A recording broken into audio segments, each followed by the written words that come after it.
श्री गणेशाय नमः। नारायणं नमस्कृत्यं नरं चैव नरोत्तमं देवीं सरस्वतीं चैव ततो जयमुदीरयेत्। मूकं करोति वाचालं पंगुं लङ्घयते गिरिं यत्कृपातमहं वन्दे परमानन्दमाधवम्। श्रीमद्देवी भागवत दशम अध्याय। आजिर विषय रही तक्षक दंशन एवं परीक्षितଙ୍କ मरण। किछि समय हो पछे निश्चय श्रवण करंतु। सुत ऋषि कहन्ति शुण ऋषि गण, सेहि दिन तक्षक नागंकर गण। परीक्षित नृपंक ब्रह्म शाप जानी, वृद्ध द्विज परे बाहरिले जे पुणी। कश्यपंकु देखिले पथे जाउछन्ति, परीक्षित धरणी पतिंकर कति। पचारिले कोठारु एड़े शीघ्र जाओ, आपणक अछि कि केउं अभिप्राय। ताहा शुणी कहिले मंत्रज्ञ कश्यप, मु शुणिली शुण हे ऋषिंक कलाप। क्षिति प्रति परीक्षितंकु जे तक्षक, दंशन से करिब ऋषि शाप वाक्य। ताहांकु सुस्थ करिबाकु जाए बेग, ए अभिप्राय मोर आहे महाभाग।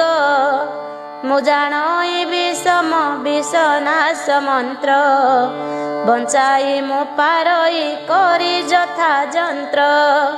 ताहांक परमायु नही थिले गत, अवश्य ताहांकु मु करिबि जीवित। तक्षक बोइले मु अटई तक्षक, परीक्षित नृपंक अटे संहारक। दंशन मु करिबि हुओ हे निवृत्त, चिकित्सा करिबारे नहिब समर्थ। मु दंशन करिबा ठारे तुम्भ बळ, विफल होई जीव कहिली केवल। कश्यप से कहिले आहे सर्पराण, ब्रह्म शापे नृपंकु करिले दंशन। मंत्र जंत्र चलरे करिबि जीवित, संदेह न कर हे अछि मो सामर्थ। तक्षक से कहिले आहे विप्राण, नृपतिंकु मु सत्य करिबि दंशन। जीवित करिबाकु जेबे जाउअछ, मो आगे मंत्र बल देखाओ हे स्वच्छ। मो विष दंत द्वारा ए न्याग्रध वृक्ष, विदग्ध मु करुछि देख हे प्रत्यक्ष। तुम्भ मंत्र बलरे जीवित कराओ, कश्यप से कहिले आहे नागराय। कोड़ी दियो कियो बा भस्म करी दियो, वृक्षटी की जीवित करिबि निश्चय। सुत ऋषि कहिले से नागंकराण, न्याग्रध वृक्षटी की करिण दंशन। भस्मभूत करिले धूलिर पराय, कश्यपंकु कहिले आहे द्विजराय। पुनर्बार जीवन कर हे प्रदान, तक्षकंक ए वाणी कश्यप शुणिण। देखिले से वृक्षटी विष अग्नि द्वारा, भस्मीभूत होइछि सबु धूଳି परा। से भस्म जाक सबु एकत्र करिले, मोहर मंत्र बल देख हो बोइले। हे महाविषधर सर्पंकर राण, देखु देखु मु देवी वृक्ष को जीवन। कश्यप अटंती तो मंत्रज्ञ पंडित करे जल धरिले कहिण एमंत मंत्रपूत करिण से भस्म राशि रे सेतन करी हेले आपणे सतरे मंत्रपूत से जल पड़न्ते प्रत्यक्ष पूर्व प्राय होइला सैन्याग्रोध वृक्ष रक्षित हन्ते वृक्ष तक्ष कंक मुख तक्षणे सुखी गला कहिले वाक्य विस्मय रे कहिले आहे द्विजवर एश्रमे की उद्देश्य स्वीकार तुम्भर आपणक वांछित विषय की कह संपादन करिबी मु ताहा निश्चय कश्यप से कहिले हे पन्नगवर नृपंक अभिशाप मु जानी सतर विपुल धन लाभे लालसा चलाई उपकारी हेबाकू विद्या बळे मोहि जस अर्थे गृहरु होइछि आगत शुणी करी तक्षक कहिले मंत हे मंत्रज्ञ पंडित विपेन्द्र प्रवर राजा ठारू जा धन तुम्भे इच्छा कर से प्रमाणे मु दिए धन को घेनिण आपणार गृह को करंतु प्रयाण मोहर अभिलाष आपणक द्वारा पूर्ण हेब बोलिण मणि अछि परा परम अर्थविद कश्यप पुणी परम अर्थप्रद ए बाणी की शुणी पुनः पुनः चिंतिले आपणार मने कि उपाय करिबी मुहि एहि क्षणे धन धरी घर को पळाइबी जेबे लोभ हेतु कीर्ति उड़ाइबी तेबे परीक्षित नृपंकु जेबे जियाइबी जीवदान विपुल धन मूल भीबी अचला कीर्ति मोर रहिब भूतले परम पुण्य लाभ हेब कर तले जस नाही जे धन से धनटी धिक जस रक्षा करिबा विधेय बुधंक पूर्वरे रघुराज कीर्ति लभिबाकू सर्वस्व प्रदानिले ब्राह्मण मानंकु राजेन्द्र हरिश्चंद्र पुणी वीर कर्ण कीर्ति हेतु संपत्ति करिले प्रदान राजा को विष अग्नि दुग्ध देवा देखी कि उपाय मु करी पळाइबी ठकी मु राजा को प्रदान करिले जीवन सुख लाभ करिबे प्रजा दिजन राजहीन होइले ए विपुल राज्य निश्चय रे विनाश हेबे प्रजा पुंज राजा नाश होइले प्रजा नाश पाप व्यर्थ लोभ जस हेब मो समीप बुद्धिमंत कश्यप एहा विचारिले ध्यान बळे समस्त विषय जानिले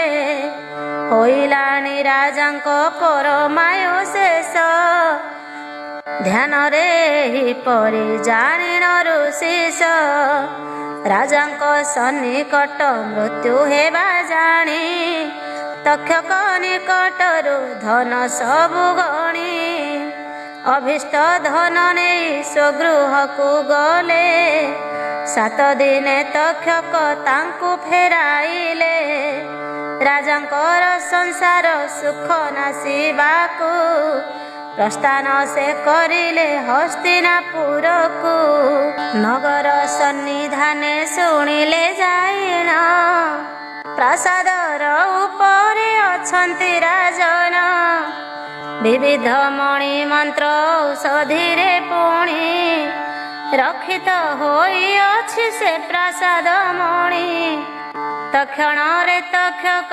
ଚିନ୍ତାବିଷ୍ଟ ହେଲେ, ବିପ୍ରେ ଶାପ ଦେବେ କି ଏହା ଭୟ କଲେ। ବିଚାରିଲେ କିପରି ରାଜନିକେତନ, ପ୍ରବେଶ ମୁଁ କରିବି ଯାଇ ଏହି କ୍ଷଣ। ଏ ବିପ୍ରେ ପୀଡ଼ା କର ମୁଁ ରାଜା ଯେ ଶଠ, ବିପ୍ର ଶାପେ ହତ ଯେତେ ମହତ ପାପିଷ୍ଠ। ଦଂଶନ ମୁଁ କରିବି କରିଣ ବଞ୍ଚନା, ପାଣ୍ଡବ କୁଳର ଏ କୁପାଷଣ୍ଡ ସିନା। ଏପରି କେ ନହିଛି ଜନ୍ମ ପଣ୍ଡୁ କୂଳେ, ଗଳାଇଛି କେ ମୃତ ସର୍ପ ତପି ଗଳେ। ନିନ୍ଦିତ କାର୍ଯ୍ୟ କରି ଅନିର୍ବାର୍ଯ୍ୟ କାଳ, ଆଣିଅଛି ବରଣ କରିଣ କେବଳ। ଗୃହର ଚାରିଦିଗେ ରକ୍ଷକର ଖାଇ, ପ୍ରାସାଦରେ ଆରୂଢ଼ ହୋଇଅଛି ବାଇ। ମୃତ୍ୟୁକୁ ଠକିବାକୁ ବିଚାରୁଛି ଚିତେ, ନିରାକୁଳ ଚିତ୍ତରେ ରହିଛି ନିଶ୍ଚିନ୍ତେ।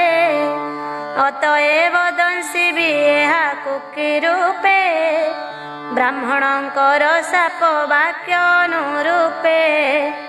ନ ଜାଣ ଇଏ ମୂଢ଼ ରାଜ ଅଭିମାନେ, ଅନିର୍ବାର୍ଯ୍ୟ ମରଣ ବୋଲି କରି ମନେ। ସେଥିପାଇଁ ରକ୍ଷକ ବୃନ୍ଦଙ୍କୁ ରଖାଇ, ପ୍ରାସାଦରେ ସୁଖରେ ଦିନଟି କାଟଇ। ନ ଜାଣଇ ଅଲଙ୍ଘ୍ୟ ଦୈବ ମୃତ୍ୟୁ କିଏ, କୋଟି କୋଟି ଯତ୍ନରେ ବିଫଳତା ନୁହେଁ। ସନ୍ନିକଟ ମରଣ ଜାଣି ଆପଣାର, ବଞ୍ଚିବା ଇଚ୍ଛା କରି ରହିଛି ସତର। ଏହାଙ୍କ ସକାଶରେ ନାନାଦି ସତ୍କାର୍ଯ୍ୟ, କରିବାର ବିଧେୟତା ନୁହେଁ ସହଜ। ଧର୍ମ ହେତୁ ବ୍ୟାଧିଟି ହୁଅଇ ବିନଷ୍ଟ, ଆୟୁ ବୃଦ୍ଧି ହୁଅଇ ଦେହ ହୁଏ ପୃଷ୍ଟ। ତାହା ଯେବେ ନ ହେବ ମୁମୂର୍ଷୁ ବ୍ୟକ୍ତିର, ମୃତାହ ପଞ୍ଚକାଦି ଦେଇଣ ସତର। ସ୍ନାନ କରି ମରଣ ଅପେକ୍ଷାଟି କରି, ରହିଲେ ଅନ୍ତକାଳେ ଯାଏ ସ୍ୱର୍ଗପୁରୀ। ଏକଥାରୁ ଅନ୍ୟଥା ହୋଇଲେଟି ଜାଣ, ନରକକୁ ସେ ଲୋକ କରଇ ଗମନ। ଏ ନରବରଙ୍କର ବିପ୍ର ପୀଡ଼ା ହେତୁ, ଅଥବା ଗୁରୁତର ପାତକର ହେତୁ। ନିକଟରେ ମରଣ ଆସି ରହିଥିଲା, ଏହେତୁ ବ୍ରାହ୍ମଣଙ୍କ ଘୋର ଶାପ ହେଲା। ଏହାଙ୍କର ପାଶରେ ନାହିଁ କେ ବ୍ରାହ୍ମଣ, କହିବାକୁ ଏହି କଥାଟି ବୁଝାଇଣ। ଅଥବା ବିଧାତା କି ଅନିର୍ବାର୍ଯ୍ୟ ମୃତ୍ୟୁ, ବିଧାନ କରି ରଖିଛନ୍ତି ଏହା ହେତୁ। ସର୍ପବର ତକ୍ଷକ ଏହା ବିଚାରିଣ, ତାପସ ବେଶ କରାଇଲେ ସର୍ପଗଣ। ତାହାଙ୍କୁ ଫଳମୂଳ ଗ୍ରହଣ କରାଇ, ରାଜାଙ୍କ ସନ୍ନିଧାନେ ଦେଲେ ସେ ପଠାଇ। ଆପणे କୀଟ ରୂପେ ରହିଲେ ଫଳରେ, ତାପସ ବେଶ ଧାରି ଗଲେ ସେ କାଳରେ। ନଗରରେ ପ୍ରବେଶି ପ୍ରାସାଦ ନିକଟେ, ସର୍ପଗଣ ରହିଲେ ଯାଏନ କପଟେ। ରକ୍ଷକେ ପଚାରିଲେ ତାପସଙ୍କୁ ଦେଖି, ତୁମ୍ଭେମାନେ କିମ୍ପାଇଁ ଆସିଛ ଏଠିକି? ସେ ଭଣ୍ଡ ତପସ୍ୱୀଏ କହିଲେ ଶୁଣିଣ, ଆସିଅଛୁ ରାଜାଙ୍କୁ କରିବୁ ଦର୍ଶନ। ଅଥର୍ବ ବେଦ ଉକ୍ତ ମନ୍ତ୍ରେ ଆଶୀର୍ବାଦ, କରିଣ ଆୟୁ ବୃଦ୍ଧି କରିପାରୁ ମଧ୍ୟ। ଅତଏବ ତପବନରୁ ଆସିଅଛୁ, ଜଣାଅ ରାଜାଙ୍କୁ ହେ ତୁମ୍ଭଙ୍କୁ କହୁଛୁ। ରାଜାଙ୍କୁ ଆମ୍ଭେମାନେ ଶୁଭାଶିଷ ଦେଇ, ସୁମିଷ୍ଟ ଫଳ ଦେଇ ଯିବୁ ଯେ ପଳାଇ। ଭରତ ବଂଶ ରାଜା ମାନଙ୍କର ରକ୍ଷକ ଥିବାର ଦେଖି ନାହିଁ ଶୁଣି ନାହିଁ ଲୋକ। ଆହା କି ଆଶ୍ଚର୍ଯ୍ୟ ଏ ଆସିତ ପିଗଣ ଏତେ କାଳେ ରାଜାଙ୍କ ନହିଲା ଦର୍ଶନ। ପରୀକ୍ଷିତ ରାଜନ ଅଛନ୍ତି ଯେ ସ୍ଥାନେ ତପସ୍ୱୀ ଆମ୍ଭେମାନେ ଯାଇଣ ଯେ ସ୍ଥାନେ। ଆଶୀର୍ବାଦ ଦେଇଣ କର୍ତ୍ତବ୍ୟ ପଚାରି ପଳାଇବୁ ସ୍ୱସ୍ଥାନେ ସର୍ବେ ତପଚାରି। ଏହିପରି ଶୁଣିଣ ସେ ରକ୍ଷକ ଗଣ ରାଜାଙ୍କ ଆଜ୍ଞା ନେଇ କହିଲେ ତକ୍ଷଣ। ଶୁଣ ହେ ବିପ୍ରଗଣ ଆଜ ରାଜାଙ୍କର ଦର୍ଶନ ନ ପାଇବ କୌଣସି ପ୍ରକାର। କାଲି ଯେବେ ଆସିବ ରାଜାଙ୍କ ଭବନେ ଦର୍ଶନ କରିବଟି ସତ୍ୟ ତୁମ୍ଭେ ମାନେ। ବିପ୍ରଙ୍କ ଶାପ ଭଏ ପ୍ରାସାଦ ନିର୍ମାଣୀ ଉପରେ ରହିଛନ୍ତି ନରଙ୍କର ମଣି। ଏହେତୁ କେହି ହେଲେ ଏ ପ୍ରାସାଦେ ଜାଣ ଆରୋହଣ କରିବେ ନାହିଁଟି ବ୍ରାହ୍ମଣ। ସେ ଭଣ୍ଡ ବିପ୍ରବେଶୀ ସରବେ କହିଲେ ହେ ରକ୍ଷକ ଶୁଣିବା ହେଉ ତୁମ୍ଭେ ଭଲେ। ଏ ଫଳ ମୂଳ ନେଇ ତାହାଙ୍କୁଟି ଦିଅ ଆମ୍ଭର ଆଶୀର୍ବାଦ ରାଜାଙ୍କୁ ଜଣାଅ। ରକ୍ଷକେ ଯାଇ କରି ରାଜାଙ୍କ ପାଖକୁ କହିଲେ ତପୀଙ୍କର ଆସିବା କଥାକୁ। ରାଜା ଶୁଣି କହିଲେ ଆଣ ଫଳ ମୂଳ ତିମ୍ପାଇଁ ଆସିଛନ୍ତି ପଚାର କେବଳ। ତପସ୍ୱୀଙ୍କୁ କହିବ ମୋହର ପ୍ରଣାମ ମାତ୍ରକ ଆଜ ମୋର ନହିବ ଦର୍ଶନ। କାଲି ପ୍ରାତ କାଳରେ ସେମାନେ ଆସିଲେ ଦର୍ଶନ ତାହାଙ୍କୁ ମୁଁ କରିବି ଭଲେ। ରକ୍ଷକ ଗଣ ଯାଇ ତାପସ ନିକଟ ଫଳମୂଳ ଆଣିଣ କଲେ ରାଜ ଭେଟ। କପଟ ବିପ୍ରବେଶୀ ସର୍ପେ ପକା ପଳାଇଲେ ସେ ଫଳ ରାଜା ଲୋଭି ମନ୍ତ୍ରୀଙ୍କୁ କହିଲେ ଏ ସ୍ୱାଦୁ ଫଳ ସବୁ ମୋର ମିତ୍ରମାନେ ଭକ୍ଷଣ କରନ୍ତୁଟି କହେ ସୁଖ ମନେ। ବିପ୍ରଙ୍କର ପ୍ରଦତ୍ତ ଏ ଗୋଟିଏ ଫଳ ଭକ୍ଷଣ ମୁଁ କରିବି ସୁଖରେ କେବଳ। ଏହିପରି କହିଣ ଉତ୍ତରାକୁ ମୋର ସୌମିତ୍ରଙ୍କୁ ପ୍ରଦାନ କଲେ ସର୍ବଫଳ। ଗୋଟିଏ ପାଚିଥିବା ସ୍ୱାଦୁ ଫଳ ଧରି ବିଦୀର୍ଣ୍ଣ କରିବାରେ ସେ ନରକେଶରୀ।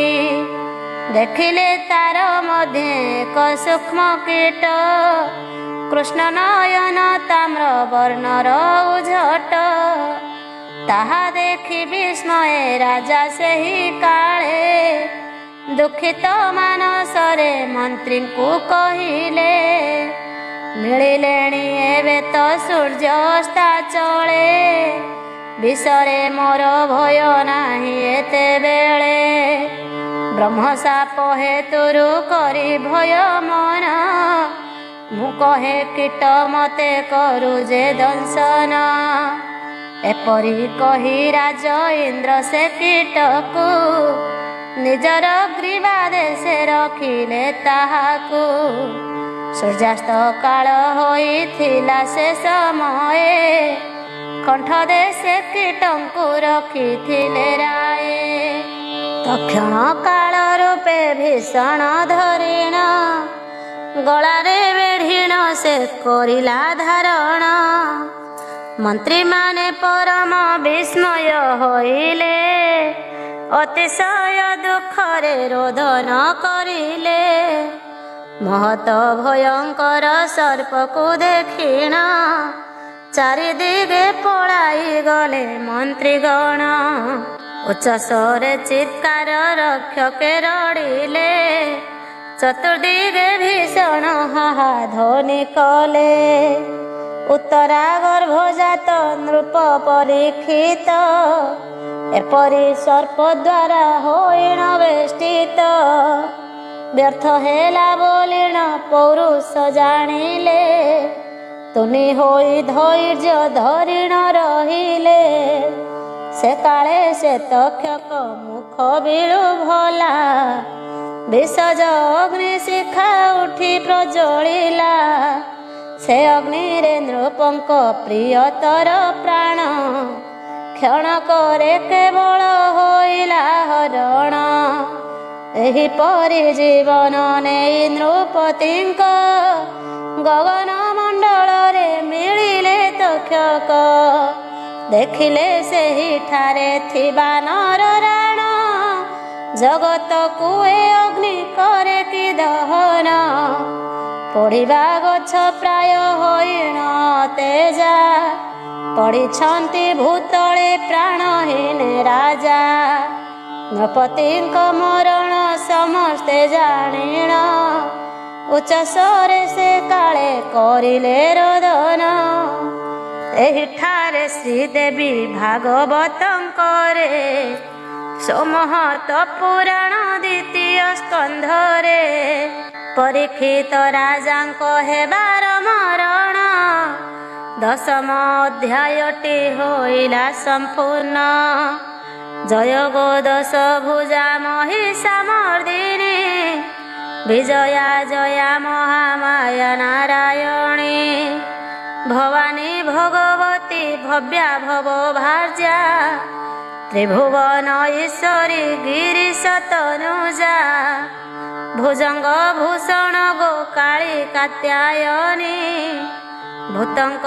ରାଜାଙ୍କର ସୁବରଦାୟିନୀ କୃଷଧରି କୃଷ୍ଣା ଗୋ କୃଷ୍ଣ ବେଶା ସତୀ କୃପାରେ ତ ବୋଲାଓ ତୁମ୍ଭେ ଅପାମ୍ପତି କୃତ୍ରିମ ଲୀଳା କରି ଭବେ ଖେଳା କର କୃଷ୍ଣଙ୍କର ହେତୁରେ ଜନମ ତୁମ୍ଭର ବିଚିତ୍ର ସୁକାରିଣୀ ଭଗବତୀ ଦେବୀ ବାଲାଜୀ ରଣା ଭାବେ ସର୍ବଦା ସେବିବି।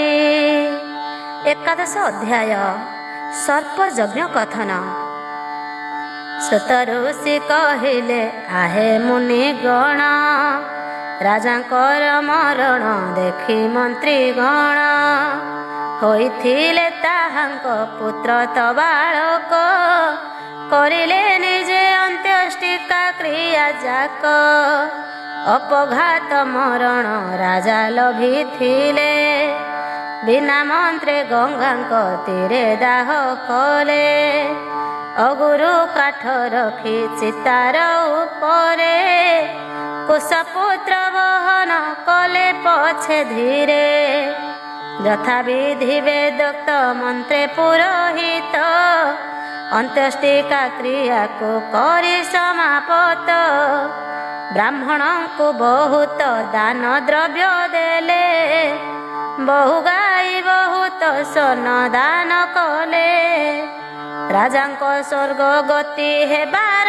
କାରଣ କରିଲେ ବହୁବିଧ ବସ୍ତ୍ର ଅନ୍ନଦାନ କିଛି ଦିନ ସଚିବ ମାନେ ଶୁଭ ଲଗ୍ନେ ବାଳକ ରାଜକୁମାରଙ୍କୁ ସିଂହାସନେ ବସାହୀନ କରାଇ ଦେଲେ ଅଭିଷେକ ପ୍ରଜାଙ୍କର ଅଟନ୍ତି ସେ ପ୍ରୀତି ବର୍ଦ୍ଧକ ଜନମେ ଜୟ ରାଜକୁମାରଙ୍କ ଦେହେ ସ୍ୱରାଜ ଲକ୍ଷଣଙ୍କୁ ଦେଖି ସର୍ବେ ସ୍ନେହେ ପୁରବାସୀ ନଗରବାସୀ ପ୍ରଜାମାନେ ଆମ୍ଭର ରାଜା ବୋଲି ଭାବିଲେ ସମନେ ରାଜାଙ୍କର କର୍ତ୍ତବ୍ୟ ରାଜକୁମାରଙ୍କୁ ଧାତ୍ରେୟୀ ଶିକ୍ଷା ଦେଲେ ସମସ୍ତ କଥାକୁ ବୃଦ୍ଧି ପ୍ରାପ୍ତ ହୋଇଲେ ରାଜା ଦିନେ ଦିନେ ମହତ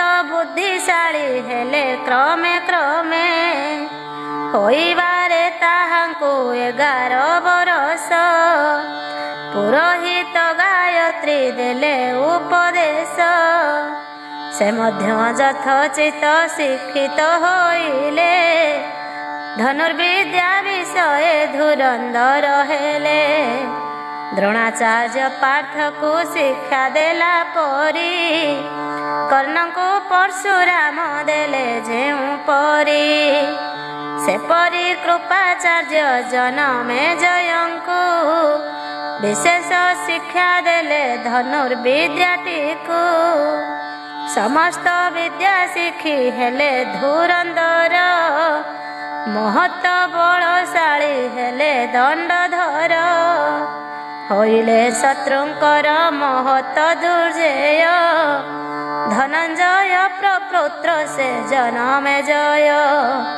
ପାରଦର୍ଶୀ ଯେପରି ହେଲେ ଧନୁର୍ବେଦେ, ସେପରି ସେ ନିର୍ବାଣ ହେଲେ ଅନ୍ୟ ବେଦେ। ସତ୍ୟବାଦୀ ଧର୍ମାତ୍ମା ମହାଜିତେନ୍ଦ୍ରିୟ, ଏପରି ରାଜରାଜ ସେ ଜନମେଜୟ। ଧର୍ମ ଅର୍ଥ ଶାସ୍ତ୍ରରେ ମହାଜ୍ଞାନୀ ହେଲେ, ଧର୍ମପୁତ୍ର ପରାୟ ସାମ୍ରାଜ୍ୟ ପାଳିଲେ। ସୁବର୍ଣ୍ଣ ବର୍ମା ନାମା କାଶୀ ମହାରାଜା, ତାହାଙ୍କ ଯୁବା କନ୍ୟା ଥିଲେ ଟି ସହଜ। ବପୁଷ୍ଠମା ନାମରେ ସେ ସୁଲକ୍ଷଣୀଙ୍କୁ ସମ୍ପ୍ରଦାନ କରିଲେ ଜନମେଜୟଙ୍କୁ। ଯେଉଁ ପରି ବିଚିତ୍ର ବୀର୍ଯ୍ୟ ପୂର୍ବ କାଳେ, କାଶୀରାଜ ତନୁଜା ଶାନ୍ତା ଲଭିଥିଲେ। ସୁଭଦ୍ରାଙ୍କୁ ଲଭିଣ ଅର୍ଜୁନ ଯେପରି, ଆନନ୍ଦ ଲଭିଥିଲେ ଉପଭୋଗ କରି। ସେପରି ସେ ଅସୀତା ପାଙ୍ଗିକୁ ପାଇଣ, ଶାନ୍ତି ଲାଭ କରିଲେ ସେହି ନରରାଣ। 25 ଖେଳା କଲା ପ୍ରାୟ, ବପୁଷ୍ଠମା ସହିତ ସେ ଜନମେଜୟ। ବନ ଉପବନର ମଧ୍ୟେ ବିହରିଲେ, କାମଶାସ୍ତ୍ର କୁଶଳା କମଳାକ୍ଷୀ ତୁଲେ। ମନ୍ତ୍ରୀଗଣ ତାହାଙ୍କ ରାଜକୀୟ କାର୍ଯ୍ୟ, ସମ୍ପାଦନ କରିଲେ ସତରେ ସହଜ। ଏହି ପରିପାଳିତ ହୋଇ ପ୍ରଜାକୁଳ, ସନ୍ତୋଷ ମାନସରେ କଟାଇଲେ କାଳ। ଏ ସମୟ ଉତସ୍କ ନାମେ ଏକ ମୁନି, ତାହାଙ୍କୁ ସେ ତକ୍ଷକ ଦଂଶିବାରେ ପୁଣି। ଏ ଅପକାରୀ ପ୍ରତି ମୁଁ କି ଅପକାର, କରିବ ଇମାନ ସେ ବିଚାରି ସତର। ଚିନ୍ତା କଲେ ଅଛନ୍ତି ପରୀକ୍ଷିତ ପୁଅ, ଉପଯୁକ୍ତ ପାତ୍ର ତ ସେ ଜନମେଜୟ। ଏହିପରି ବିଚାରି ହସ୍ତିନାକୁ ଗଲେ, ନୃପତି ସମୀପରେ ଉପସ୍ଥିତ ହେଲେ।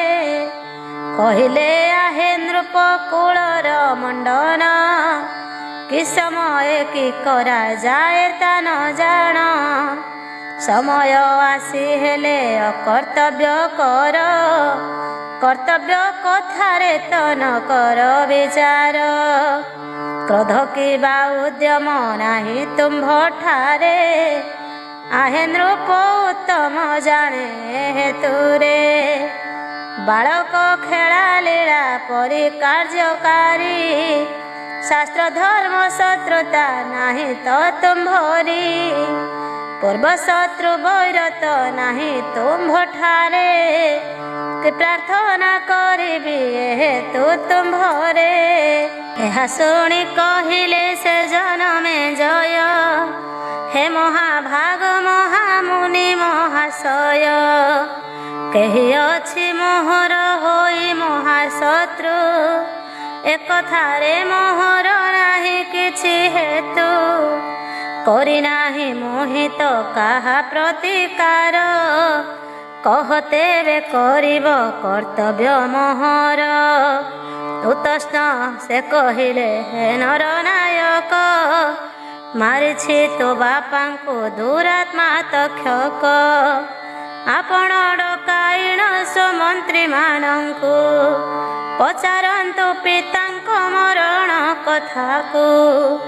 ମୁନିବର ବାକ୍ୟରେ ସେ ଜନମେଜୟ, मंत्री को पचारिले मरण विषय मंत्रीगण कहिले आपणक बाप कर्मरे लभिथिले ब्राह्मणक शाप एहेतु से तक्षक दंशी देला सीना प्राण त्याग करिले राजा महामना ताहा शुणी कहिले से जनमे जय ब्रह्मशाप हेतुरु मरिछन्ति राय कहते वे करिले कृतक्षक दोष कि हेतुरु वैरत करिबि प्रकाश उत्तष्ण से कहिले कश्यप आसुथिले आपणक बाप को प्राण देवा छळे पथर के ताहांकु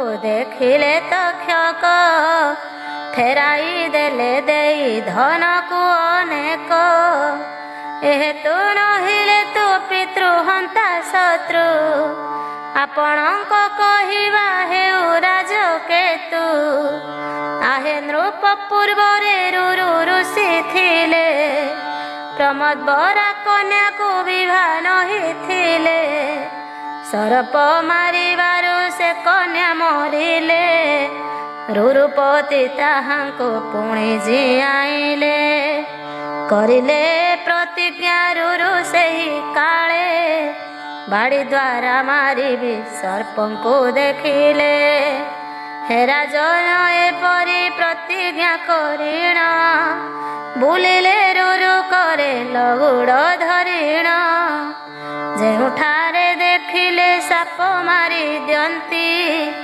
एही परि बुली से समुदाय खीति बुढ़ा सर्प गोटिए डुंडूर नाम रे एक दिन देखिले बनस्थ मध्यरे ताहाकू मारिबाकू कोपे पाखे गले लगुड़ कुलुचाई प्रहार करिले से प्रहार पाइण कहिला से सर्प मुतुंभ अपराध करी नाही विप्र काहे पाई मारुछ कारणे मते रुरु ऋषि कहिले शुण कहे तोते जे काले प्राण प्रिया भार्या मोर मला ताहाकू काल सर्प दंशन करिला से काले प्रतिज्ञा करिछि एपरि क्षितिरे थिबा सर्प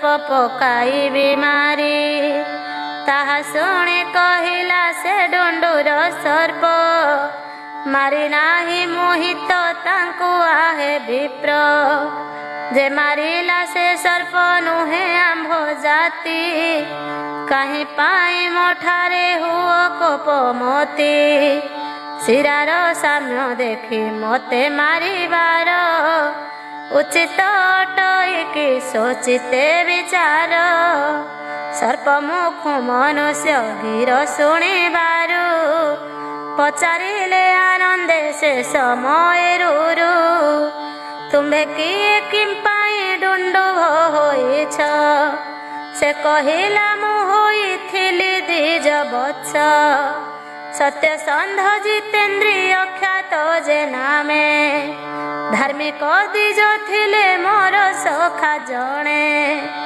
एक दिन से थिले अग्निहोत्र गृहे मूर्खपणे मो पापी एमंत समये गोटिए सर्प मूर्ति करिण कुटीरे भय हेतु पकाई देली ता घरे तक्षणे से भयरे होई विहोलित साप देले मतेटी होइण कंपित रे मंद मति विषहीन सर्प मते पराभव तु देई अछु जाहा मते से परि विषहीन होई सर्प हुआ तक्षणे होई गला सरप मो देह से द्विजंकु मु कली विनय से काले क्रोध शांति करिण मते से कहिले अरे पुत्र प्रमति पुत्र रुरु तोते ସେ ସର୍ପ ମୁହିଁ ସିନାରୁ ତ ଆପଣ ମୋର ଠାରୁ ଧମର କଥା ଟିକେ ଶୁଣ। ବ୍ରାହ୍ମଣ ମାନଙ୍କର ହେ ବ୍ରହ୍ମଣତମ ଅହିଂସା ସେ ଅଟଇ ସୁପରମ ଧର୍ମ।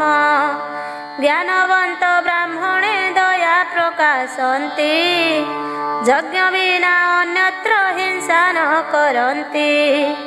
ଯଜ୍ଞରେ ନାଶ ହେବା ପଶୁ ଗତି ପାଏ ଯଜ୍ଞ ହିଂସା ହିଂସା ମଧ୍ୟ ଗଣ୍ୟ ନୁହେଁ।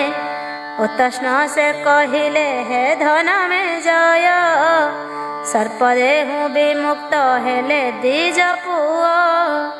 ରୁରୁ ମଧ୍ୟ ତାହାଙ୍କୁ କରି ସାପ ମୁକ୍ତ ହିଂସା ବୃତ୍ତି ସମସ୍ତ କଲେ ପରିତ୍ୟକ୍ତ। ସେ ମୃତା କନ୍ୟାଟିକୁ ଜୀବଦାନ କଲେ ତାହାଙ୍କର ସହିତ ବିବାହ ହୋଇଲେ। ପୂର୍ବ ଶତ୍ରୁ ସ୍ମରଣ କରି ସର୍ପଙ୍କର କରୁଥିଲେ ସେ ସିନା ସରପ ସଂହାର। ତୁମ୍ଭ ପିତା ସଂହାରକାରୀ ସର୍ପ ଶତ୍ରୁ ପ୍ରତିହିଂସା ନ କର କ୍ରୋଧ ଶୂନ୍ୟ ହେତୁ। ନିଶ୍ଚିନ୍ତେ ରହିଅଛ ସିନା ହେ ରାଜେନ୍ଦ୍ର କିଛି ହେଲେ ନ ଜାଣି କରି ଭଲ ମନ୍ଦ। ମୃତ୍ୟୁ କାଳ ଉଚିତ ସ୍ନାନ ଦାନ ବିନା ଶୂନ୍ୟରେ ମରିଗଲେ ତୁମ୍ଭ ବାପ ସିନା। ଏହେତୁ ତୁମ୍ଭ ଶତ୍ରୁ ମାରି ସର୍ପଗଣ କରିବାର ହୁଅନ୍ତୁ ଉଦ୍ଧାର ସାଧନ। ପୈତୃବୈର ସାଧନ ନ କରେ ଯେ ପୁଅ ଜିଥିଲେ ହେଲେ ସେ ମରିବାର ପ୍ରାୟ। ପିତାଙ୍କର ବୈରୀ ନ ସାଧିବ ଯେବେ ପିତାଙ୍କର ଦୁର୍ଗତି ନ ଘୁଞ୍ଚିବ କେବେ। ପିତୃବୈର ସ୍ମରଣ କରିଆ ହେ ବିଜ୍ଞ ଅମ୍ବା ଯଜ୍ଞ ଛଳରେ କର ସର୍ପ ଯଜ୍ଞ। ସୁତ ଋଷି କହିଲେ ସେ ଜନମେ ଜୟ ଉତ୍ତଷ୍ଣ ମୁନିଙ୍କର ଶୁଣି ବାକ୍ୟ ଚୟ। ଅତିଶୟ ଦୁଃଖରେ ମନେ ବିଚାରିଲେ ଶୋକ ଭରେ ନୟନ ନୀର ବୁହାଇଲେ। ଆହା ସତେ ଧିକ ଧିକ ମୋ ପରାଣ ଦୁର୍ବୁଦ୍ଧି ହେତୁ ସିନା ମୋର ଅଭିମାନ। ଯାହା ମୋ ବାପ ସର୍ବେ ହୋଇଣ ପୀଡ଼ିତ ମୃତ ହୋଇ ଦୁର୍ଗତି ହୋଇଛନ୍ତି ପ୍ରାପ୍ତ। ତେବେ କହ ମୋହର ଅଭିମାନ କାହିଁ ସର୍ପଙ୍କୁ ଯେବେ ପୀଡ଼ା ନ ଦେଇଛି ମୁହିଁ। ନିଶ୍ଚୟ ସର୍ପ ଯଜ୍ଞ କରି ମୁଁ ଆରଭ୍ୟ ପ୍ରଦୀପ୍ତ ହୁତାସନ କରିବଇ ବଧ। ସର୍ପଙ୍କର ସଂହାର ସିନା ମୁଁ କରିଣ ପିତାଙ୍କର କରିବି ଉଦ୍ଧାର ସାଧନ। ଏହିପରି ବିଚାରି ରାଜା ସ୍ଥିର କଲେ ସଚିବଙ୍କୁ ଡକାଇ ଏମନ୍ତ କହିଲେ। ଶୁଣ ଶୁଣ ମୋହର ମନ୍ତ୍ରୀ ବରଗଣ ଯଥା ଯୋଗ୍ୟ ଯଜ୍ଞର କର ଅନୁଷ୍ଠାନ। ଗଙ୍ଗାଙ୍କର ପବିତ୍ର ତର ତଟସ୍ଥଳେ ସର୍ପ ଯଜ୍ଞ କରିବି ମୁଁ ଦ୍ୱିଜଙ୍କ ମେଳେ।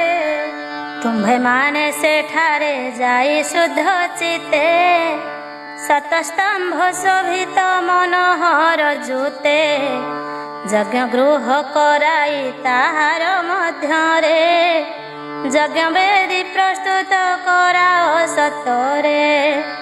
ଏ ସମସ୍ତ କାର୍ଯ୍ୟଟି ହୋଇଲେ ନିର୍ବାହ ସର୍ପ ଯଜ୍ଞ ସେଠାରେ କରିବି ନିଶ୍ଚୟ। ସେ ଯଜ୍ଞରେ ତକ୍ଷକ ବଧ୍ୟ ପଶୁ ହେବେ ମହାମୁନି ତସ୍କ ହୋତା ବୋଲାଇବେ। ଅତଏବ ସର୍ବଜ୍ଞ ବେଦଜ୍ଞ ଦ୍ୱିଜଙ୍କୁ ନିମନ୍ତ୍ରଣ କରାଇ ଅଣାଅ ସେଠାକୁ। ରାଜାଙ୍କ ଆଜ୍ଞା ପାଇ ମନ୍ତ୍ରୀ ବିଚକ୍ଷଣ ଯଜ୍ଞ ଦ୍ରବ୍ୟ ସାମଗ୍ରୀ ଅଣାଇ ତକ୍ଷଣ।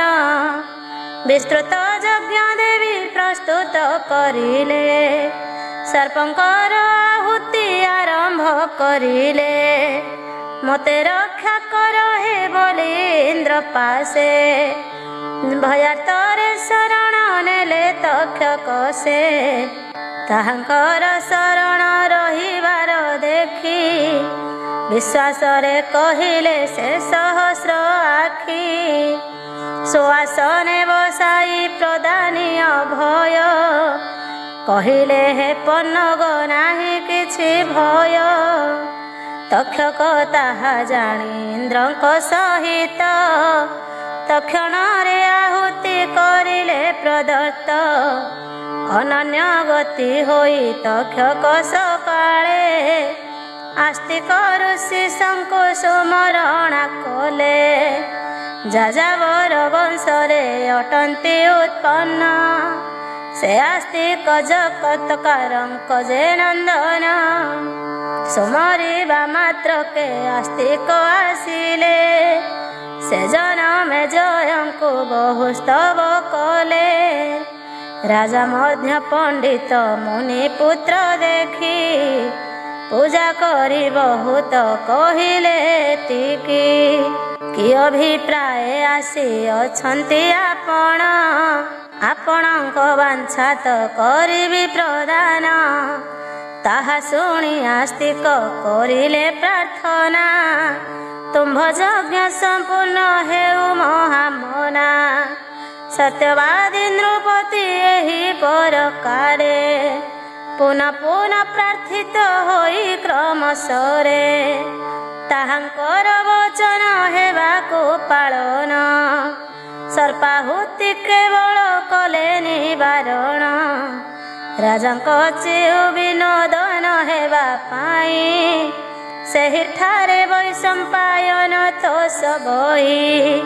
ସବିସ୍ତର ସମସ୍ତ ଶ୍ରୀ ମହାଭାରତ, ଶ୍ରବଣ କରାଇଲେ ହେଲେ ରାଜା ଚିତ୍ତ। ଶାନ୍ତି ଲାଭଲେ ସଟି ମାତ୍ର ହିଁ ନହିଲେ, ବେଦବ୍ୟାସ ମୁନିଙ୍କୁ ପୁଣି ପଚାରିଲେ। ଦୁଃଖାନଳେ ମୋ ମନ ଦଗ୍ଧ ହେଉଅଛି, ଶାନ୍ତି ଲାଭ କିପରି ହେବ ମୁଁ ଭାବୁଛି। କି କରିବି ମୁଁ ଏଡ଼େ ବଡ଼ ହତ ଭାଗ୍ୟ, ମୋତେ ଛାଡ଼ିଗଲେ ତ ବାପ ମହାଭାଗ। ଅଭିମନ୍ୟୁ ନନ୍ଦନ ବାପ ପରୀକ୍ଷିତ, ଅନ୍ୟାୟରେ କେବଳ ହୋଇଗଲେ ମୃତ। ଘୋରତର ସଂଗ୍ରାମେ କ୍ଷେତ୍ରେ କ୍ଷତ୍ରିୟଙ୍କ, ରଣସ୍ଥଳେ ମରିଲେ ପ୍ରଶଂସା ଅନେକ। ନିଜ ଗୃହେ ବିଧାନେ ମରିଗଲେ ସିନା, ଶ୍ରେୟସ୍କର ଅଟଇ ଆହେ ମହାମନା। ଏହିପରି ସେହି ତ ମରଣ ନହିଲେ, ବ୍ରହ୍ମଶାପେ ଶୂନ୍ୟରେ ପ୍ରାଣ ଛାଡ଼ିଦେଲେ। ଦୁର୍ଗତି ପ୍ରାପ୍ତ ପିତା ଯେହ୍ନେ ଯିବେ ସ୍ୱର୍ଗେ, ମୋ ମନ ଶାନ୍ତ ହେବ କହ କେଉଁ ମାର୍ଗେ। ସେ ଉପାୟ ବତାଇ କହନ୍ତୁ ତୁରିତ, ଉପାୟ ବିଦ ଆହେ ସତ୍ୟବତୀ ସୁତ। ଏହିଠାରେ ଶ୍ରୀଦେବୀ ଭାଗବତଙ୍କରେ, ମହତ ପୁରାଣର ଦ୍ୱିତୀୟ ସ୍କନ୍ଧରେ। ସର୍ପଯଜ୍ଞ ବିଷୟ ହେବାର ବର୍ଣ୍ଣନ, 11 ଅଧ୍ୟାୟରେ ହୋଇଲା ସମ୍ପୂର୍ଣ୍ଣ। ପୂର୍ଣ୍ଣମାସୀ ଦେବୀ ଗୋ ପୂର୍ଣ୍ଣଗିରିବାସୀ, ଏ ଗ୍ରନ୍ଥ ପୂର୍ଣ୍ଣ କର ମୋ ହୃଦାବ୍ଜେ ବସି। ବିସ୍ତୀର୍ଣ୍ଣ ଭବାର୍ଣ୍ଣକୁ ଉତ୍ତୀର୍ଣ୍ଣ କରିଣ, ଏ ବାଲାଜୀ ରଣାକୁ ଦିଅ ଶ୍ରୀଚରଣ। ଦ୍ୱାଦଶ ଅଧ୍ୟାୟ ଆସ୍ତିକ ଦେବଙ୍କର ଜନ୍ମ। ସୁତ ଋଷି କହିଲେ ଶୁଣ ହେ ସନକ, ସେ ବ୍ୟାସଦେବ ସତ୍ୟବତୀଙ୍କ ବାଳକ। ରାଜାଙ୍କର ଏପରି ବାକ୍ୟ ଶୁଣି ଭଲେ, ସେ ସଭାର ମଧ୍ୟରେ ତାହାଙ୍କୁ କହିଲେ। ହେ ରାଜନ ତୁମ୍ଭର ନିକଟରେ ମୁହିଁ, ଭାଗବତ ପୁରାଣ ଶୁଣ କହି ମଇ।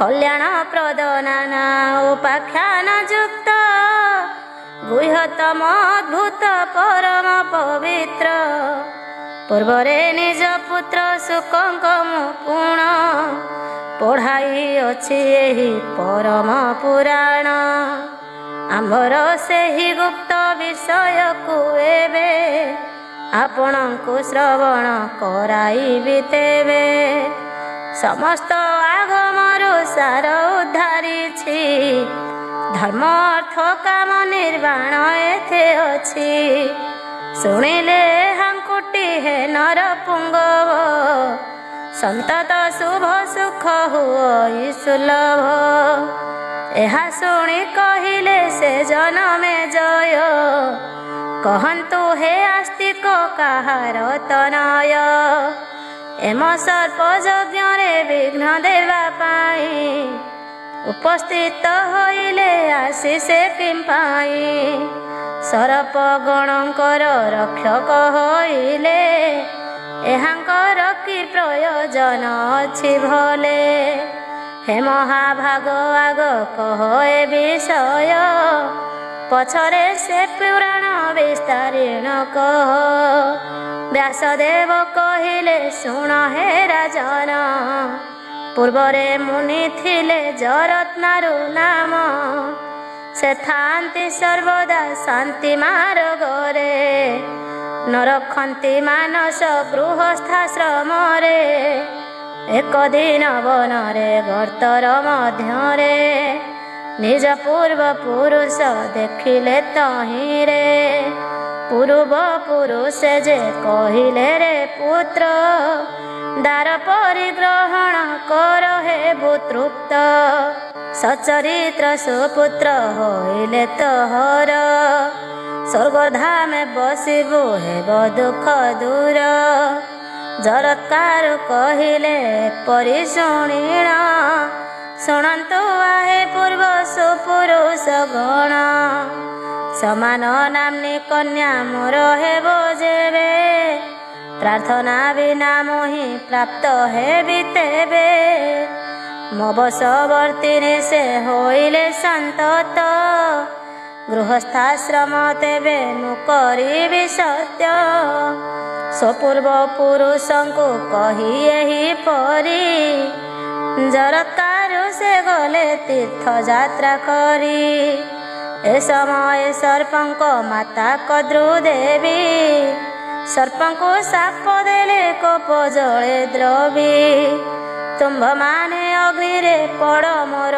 श्रापे एपरि साप देले सर्प माता कोपे कश्यप ऋषिंकर पत्नी एहि काळे कद्रु पुणी बिनता एहि दुई भले सूर्यंकर रथर असटिकी देखी परस्पर बादानु बादे कले एक कद्रुदेवी बोइले बिनता गजबे सूर्यंकर रथ सखी सवर्ण एबे बिनता बोइले गो कहु कह पुण तु केउ वर्णटिकु करिछु निदान मु कहुछि असर वर्ण शुक्ल एबे शीघ्र कह असर वर्ण किस तेबे ए विषय आसग करिब टिप्पण कद्रुदेवी कहिले अस कृष्ण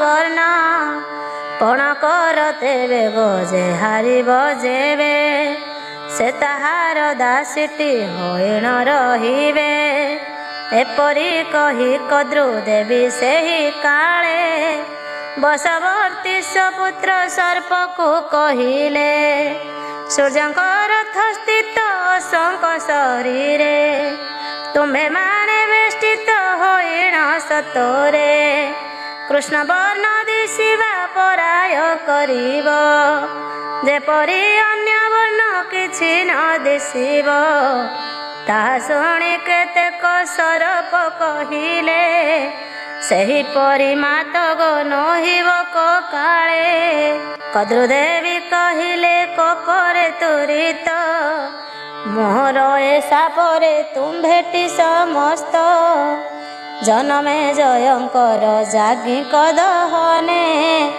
ଦହନ ହେବ ଯାଇ କହୁଛି ବହନେ।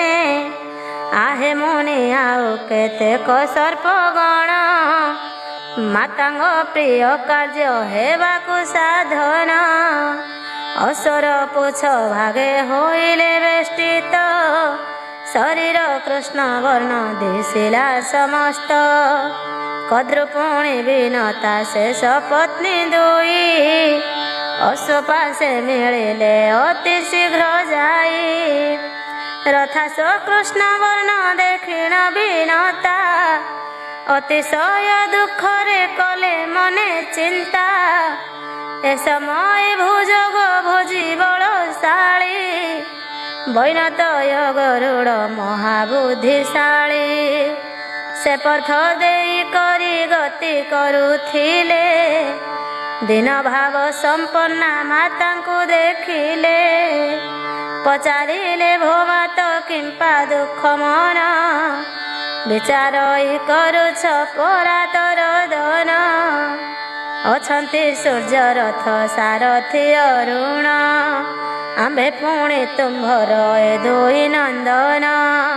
ଜୀବିତ ଥିବା ଠାରେ ତୁମ୍ଭ ଦୁଇ ପୁତ୍ର, ଦୁଃଖ ଭୋଗ କରିଲ ଯାହା ଗୋ ମାତ। ଧିକ ଯେତେ ଆମ୍ଭର ଏ ଜୀବନ ଥିବା, ଆଗ ଚାରୁ ଲୋଚନା ଶୁଣ ହୋ କହିବା। ଜୀବିତ ଥିବା ବେଳେ ସନ୍ତାନ ଯଦି, ଶୋକ କରେ ମାତାଟି ଦୁଃଖକୁ ସମ୍ପାଦି। ସେପରି ପୁତ୍ର ଜନ୍ମ ହେବା କି କାରଣ, ଅତଏବ କହୁଛି ଆଗ ମାତ ଶୁଣ। ସତର କହ ଏହି ଦୁଃଖର କାରଣ, କରିବି ଦୂର ମନସ୍ତାପ ସତ୍ୟ ଜାଣ। ତାହା ଶୁଣି ବିନତା କହିଲେ ରେ ପୁତ୍ର, ସପତ୍ନୀ ଦାସୀ ହେଲି ଏ ଦୁଃଖ ଅତ୍ୟନ୍ତ। ସେ ଛଳ କରି ପୁଣି ପରାସ୍ତ କରିଣ, ବୋଲୁଛି ମୋତେ ସ୍କନ୍ଧେ କର ତୁ ବହନ।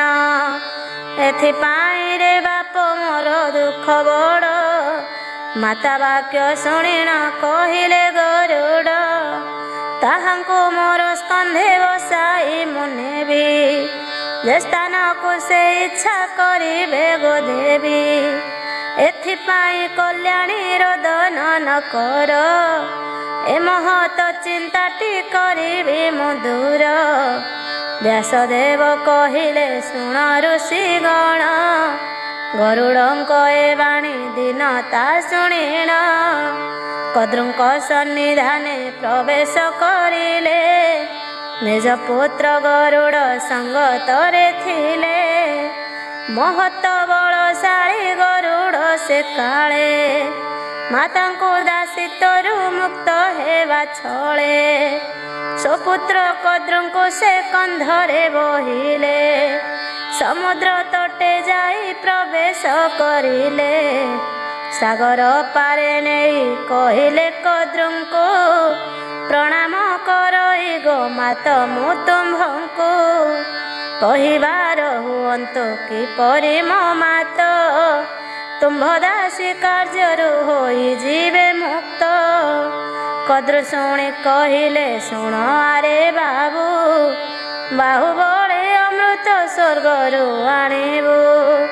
ମୋର ପୁତ୍ର ମାନଙ୍କୁ ପ୍ରଦାନିବୁ ଯେବେ, ତୋ ମାତାଙ୍କୁ ମୋଚନ କରିଦେବି ତେବେ। କଦ୍ରୁଙ୍କର ଏ ବାଣୀ ଶୁଣି ବୈନତେୟ, ଗରୁଡ଼ ସେ ବିହଗ ଗର ମହାକାୟ। ସେହି କ୍ଷଣି ସୁରଙ୍ଗପୁର ଟିକି ଗଲେ, ଯୁଦ୍ଧ କରି ଅମୃତ କୁମ୍ଭଟି ହରିଲେ। ଆଣି ପୁଣି କଦ୍ରୁଙ୍କୁ କରି ସମର୍ପଣ, ବିନତାଙ୍କୁ କରିଲେ ଦାସ୍ୟରୁ ମୋକ୍ଷଣ। ଭୋଜନ କରିବାକୁ ସେ କାଳେ ଅମୃତ, ସ୍ନାନ ସାରି ସରପେ ହୁଅନ୍ତେ ଆଗତ। ସେ ଅମୃତ ଭାଣ୍ଡକୁ ହରି ହରି ନେଲେ, ବିନତାଙ୍କୁ ଗରୁଡ଼ ଏପରି ତାରିଲେ। ସ୍ନାନ ସାରି ସରପ ଗୁଣେ ତ ଆସିଲେ, ଅମୃତ ଭାଣ୍ଡ ତହିଁ ନଥିବା ଦେଖିଲେ। ଆଶ୍ରିତ କୁଶ ପରେ ଭାଣ୍ଡ ଥିବା ଜାଣି ଅମୃତ ଥିବ ବୋଲି ଲେହି ଦେଲେ ପୁଣି। କୁଶାଗ୍ର ସ୍ପର୍ଶ ମାତ୍ରେ ଆହେ ସୌନକ ଦ୍ୱିଖଣ୍ଡ ହୋଇଗଲା ଜିହ୍ୱା ସମସ୍ତଙ୍କ। ସେହେତୁ ସର୍ପଗଣ ଦ୍ୱିଜିହ୍ୱା ହୋଇଲେ ଶୁଣ ହେ ମନ ଦେଇ ମୁନିଗଣ ବୋଲେ। ସର୍ପମାତା କଦୃତ ବାସୁକୀ ଆଦିଙ୍କୁ ଅଭିଶାପ ଦେଇ ନଥିଲେ ତ ସର୍ପଙ୍କୁ। ସେମାନେ ବ୍ରହ୍ମାଠାରେ ପଶିଣ ଶରଣ ସାପ କଥା ସମସ୍ତ କଲେ ନିବେଦନ। ବ୍ରହ୍ମା ଶୁଣି କହିଲେ ଆହେ ସର୍ପମାନେ ମହାମୁନି ଅଛନ୍ତି ଜରତ୍କାରୁ ନାମେ। ବାସୁକୀଙ୍କ ଭଉଣୀ ଜରତ୍କାରୁଟିଙ୍କୁ ସମର୍ପଣ କର ହେ ସେ ଜରତ୍କାରଙ୍କୁ। ତାହାଙ୍କର ଯବୀର୍ଯ୍ୟ ସଂଯୋଗରୁ ମାତ୍ର ଆସ୍ତିକ ନାମେ ଜନ୍ମ ହେବ ଏକ ପୁତ୍ର। ସେ ଆସ୍ତିକ ତୁମ୍ଭଙ୍କୁ ନିଶ୍ଚୟରେ ଜାଣ ଏ ଦୁଃଖରୁ କରିବେ ଶୀଘ୍ର ପରିତ୍ରାଣ। ବ୍ରହ୍ମାଙ୍କର ଏହି ତ କର ବାଣୀ ଶୁଣି ବନ ମଧ୍ୟେ ପ୍ରବେଶି ସେ ବାସୁକୀ ପୁଣି। ଜରତ୍କାରୁ ମୁନିଙ୍କୁ ଭଗ୍ନୀଙ୍କୁ ଦେବାକୁ ସବିନୟ କରିଣ କହନ୍ତେ ତାହାଙ୍କୁ। ସମାନ ନାମ୍ନୀ କନ୍ୟା ଜାଣିଣ ସେ ମୁନି ବାସୁକୀଙ୍କୁ କହିଲେ ଏହିପରି ବାଣୀ। ତୁମ୍ଭର ଏ ଭଉଣୀ କଲେ ମୋ ପ୍ରିୟ ପରିତ୍ୟାଗ କରିବି କହୁଛି ନିଶ୍ଚୟ। ତାହାଙ୍କୁ ଏହିପରି କହି ସତ୍ୟଗୀର ପତ୍ନୀ ରୂପେ ଗ୍ରହଣ କଲେ ମୁନି ବର। ଏହି ରୂପେ ପ୍ରଦାନୀ ନିଜ ଭଗିନୀଙ୍କି ସ୍ୱଗୃହରେ ପ୍ରବେଶ ହୋଇଲେ ବାସୁକୀ। ମହାମୁନି ସେ ଜରତ୍କାରୁ ମନୋହରେ ପୂର୍ଣ୍ଣକୋଟି ନିର୍ମାଣ କଲେ ଅରଣ୍ୟରେ। ବିହାର କଲେ ସୁଖେ ପତ୍ନୀଙ୍କ ସହିତ ଏହି ରୂପେ କେତେକ କାଳ ହେଲା ଗତ। ଏକ ଦିନ ଭୋଜନ କରି ନ ଶୋଇଲେ ଉଠାଇବୁ ନାହିଁଟି ପତ୍ନୀଙ୍କୁ କହିଲେ। ଏପରି କହି ନିଦ୍ରା ଗଲେ ଜରତ୍କାରୁ ବଜ୍ରଗୀ କରି ରହିଲେ ପତ୍ନୀ ଜରତ୍କାରୁ। ସୂର୍ଯ୍ୟଙ୍କ ଅସ୍ତଗିରି ଗମନ ଉଦ୍ୟତ ସନ୍ଧ୍ୟାକାଳ ହୋଇଲା ଆସି ଉପସ୍ଥିତ। ବାସୁକୀଙ୍କ ଭଗିନୀ ଜରତ୍କାରୁ ନାରୀ ଧର୍ମଲୋପ ଭୟରେ ଭାବିଲେ ଏପରି କି କରିବି ଉଠାଇ ଦେଲେ ଛାଡ଼ିଦେବେ। ଚିତ୍ତ ଶାନ୍ତି ନହିବ ନ ଉଠିବେ ଯେବେ ତାଙ୍କୁ ଯେବେ ନ କରିବି ଯେ ଜାଗରିତ ବୃଥା ତେବେ ହୋଇବ ସନ୍ଧ୍ୟା କାଳ ଗତ। ଯାହା ହେଉ ଧର୍ମର ବିନାଶ ଅପେକ୍ଷା ଛାଡ଼ିଲେ ମତେ ଧର୍ମ କରିବ ତ ରକ୍ଷା। ଭଲ ନାମ ହେଲେ ଯେ ମରଣ ଧର୍ମନାଶ ନରଙ୍କ ନରକ କାରଣ। ଜରତ୍କାରୁ ସେ ବାଳା ଏହା ବିଚାରିଲେ ଜରତ୍କାରୁ ପତିଙ୍କୁ ଯାଇ ଉଠାଇଲେ। ହେ ସୁବ୍ରତ ସନ୍ଧ୍ୟା ହେଲାଣି ଉପସ୍ଥିତ ଉଠ ଉଠ ମୋହର ପ୍ରାଣ ପ୍ରିୟ ନାଥ। ସୁଭଦ୍ର ତାଙ୍କ ଏ ବାଣୀ ଶୁଣି ମୁନି ଭଣି ଉଠି କରି କ୍ରୋଧରେ କହିଲେ ସେ କ୍ଷଣି। ନିଦ୍ରା ଭାଙ୍ଗି ଦେବାରୁ ତୋତେ ଛାଡ଼ି ଏବେ ପଳାଇବି ତୁ ଯାଅ ବାପ ଘର ଯବେ। ମୁନିଙ୍କର ଶୁଣିଣ ଏ ନିଷ୍ଠୁର ବାଣୀ ଭୟ କମ୍ପି କହିଲେ ବାସୁକୀ ଭଗିନୀ।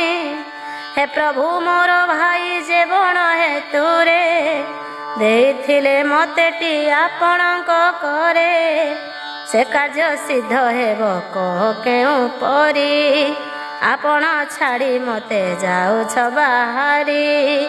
ଏହା ଶୁଣି କହିଲେ ମୁନି ସ୍ଥିର ଭାବେ ଆଗ ଦେବି ତାହାଟି ଅଛି ତୁମ୍ଭ ଗର୍ଭେ। ଜରତ୍କାରୁ ପତ୍ନୀଙ୍କୁ ଋଷି ଛାଡ଼ିଦେଲେ। ବାସୁକି ଭାଇ ଘର ଠିକି ପଳାଇଲେ। ପଚାରିଲେ ବାସୁକି ପୁତ୍ରର ଉଦନ୍ତ। ଭଗିନୀ ସେ କହିଲେ ବିଷୟ ସମସ୍ତ। ତୋ ଗର୍ଭେ ଅଛି ପୁଅ ବୋଲି ନ କହିଲେ। ଏହିପରି କହି ସେ ଛାଡ଼ି ପଳାଇଲେ। ଭଗିନୀ ଠାରୁ ଏହିପରି ସେ ଶୁଣିଣ। ନହିବ ମୁନିଙ୍କର ମିଥ୍ୟାଟି ବଚନ। ଏହିପରି ବିଶ୍ୱାସ କରି ଭଗିନୀଙ୍କୁ ଆହେ ପୁରୁଷୋତ୍ତମ ଦେଲେ ଆଶ୍ରୟକୁ। ଏପରି କେତେ କାଳ ହୁଅନ୍ତେ ଅତୀତ। ଆସ୍ତିକ ନାମେ ଏକ ପୁତ୍ର ହେଲେ ଜାତ। ଆହେ ରାଜା ତତ୍ତ୍ୱଜ୍ଞ ମୁନି ପୁତ୍ର ସେହି। ସମାତୃକୁଳଟିର ରକ୍ଷା ହେବା ପାଇଁ ତୁମ୍ଭର ସର୍ପ ଯଜ୍ଞ ନିବାରଣ କଲେ। ଆହେ ରାଜା ତୁମ୍ଭଙ୍କୁ କି କହିବା ଭଲେ। ଯାଯାବର କୁଳର ସମ୍ଭବ ହେବାର ଭଣଯାଏ ଅଟନ୍ତି ନାଗଇ ଶଙ୍କର। ଆସ୍ତିକ ମୁନି ଶଙ୍କର ଖିଲ ସମାନ। ଏ କାର୍ଯ୍ୟ ତୁମ୍ଭ ପକ୍ଷେ ଅଟଇ ଉତ୍ତମ। ହେ ମହାବାହୁ ହେଉ ତୁମ୍ଭର କଲ୍ୟାଣ। ସମୁଦାୟ ଭାରତ କରିଛ ଶ୍ରବଣ। ବହୁତ ଦେୟ ବସ୍ତ୍ର ଦାନ କରିଅଛ। ଅନେକ ମୁନିଙ୍କର ପୂଜା ହିଁ କରିଛ। କଲେ ହେଲେ ବହୁତ ସୁକୃତ ନରବର। ସ୍ୱର୍ଗଗତି ନହିବ ତୁମ୍ଭ ବାପାଙ୍କର। ନିଜ କୁଳ ପବିତ୍ର ନହିବ ହେ ରାୟ। ଅତଏବ କହୁଛି ହେ ଜନମେ ଜୟ। ଅତ୍ୟୁତ୍ତମ ବିସ୍ତୃତ ଦେବୀଙ୍କ ମନ୍ଦିର। ଭକ୍ତି କରି ଆପଣ ପ୍ରତିଷ୍ଠାଟି କର। ତେବେ ହେବ ତୁମ୍ଭର ମନୋରଥ ସିଦ୍ଧ। ଅସାଧ୍ୟ କାର୍ଯ୍ୟ ମଧ୍ୟ ହୋଇପାରେ ସାଧ୍ୟ। ସର୍ବାର୍ଥ ଦଇନେ ସେ ଦେବୀ ଶିବା ଭଲେ। ଭକ୍ତି ସହକାରେଟି ପୂଜିତା ହୋଇଲେ। ସ୍ୱସାମ୍ରାଜ୍ୟ ପ୍ରଜାଙ୍କୁ କରେଇବେ ସ୍ଥିର। କୁଳ ବୃଦ୍ଧି ହୋଇବ ହେ ପାର୍ଥବ ବର। ଦେବୀଙ୍କ ପ୍ରୀତି କର ଜ୍ୟୋତିଷ୍ଠମ ଯଜ୍ଞ। ଯଥାବିଧି କର ହେ ରାଜା ମହାବିଜ୍ଞ। ଶ୍ରୀଦେବୀ ଭାଗବତ ଅଭୀଷ୍ଟ ପୁରାଣ। ଶ୍ରବଣ କର ଦେବୀଙ୍କ ମହିମାଟି ପୂର୍ଣ୍ଣ। ସୁସାର ସେ ପରମ ପବିତ୍ରକାରିଣୀ। ନାନା ରସ ସମ୍ପୂର୍ଣ୍ଣ ସଂସାର ତାରିଣୀ। ଶ୍ରୀଦେବୀ ଭାଗବତ ସୁଦିବ୍ୟ ପୁରାଣ। କରାଇବି ତୁମ୍ଭଙ୍କୁ ମୁଁ ଏବେ ଶ୍ରବଣ। ଆହେ ଭୂପ ଏ ଭୂମି ମଣ୍ଡଳେ କହୁଛି। ଏ ପୁରାଣ ବ୍ୟତୀତ ଶ୍ରୋତବ୍ୟ କି ଅଛି। ଦେବୀଙ୍କ ପାଦ ପଦ୍ମେ ବିନା କେ ଆରାଧ୍ୟ। କିଛି ନାହିଁ ଜଗତେ ଶୁଣିଥାଅ ମଧ୍ୟ। ଯାହାର ପ୍ରେମ ପୂର୍ଣ୍ଣ ହୃଦୟରେ ଭାବି ବିଜୟ କରିଛନ୍ତି ଭଗବତୀ ଦେବୀ। ଭାରତରେ ସେ ସିନା ସୌଭାଗ୍ୟ ପୁରୁଷ। ହେ ଭାରତ କୁଳର ଅବତଂଶ ଈଶ। ମହାମାୟା ମାତାଙ୍କୁ ନ କଲେ ପୂଜନ। ମହିରେ ସେ ସର୍ବଦା ଦୁଃଖୀଟି ସେ ଜନ। ବ୍ରହ୍ମାଦି ଦେବଙ୍କର ପୂଜନୀୟା ଯେହି। ସେ ଦେବୀଙ୍କୁ କିଏ ବା ସେବା ନ କରଇ।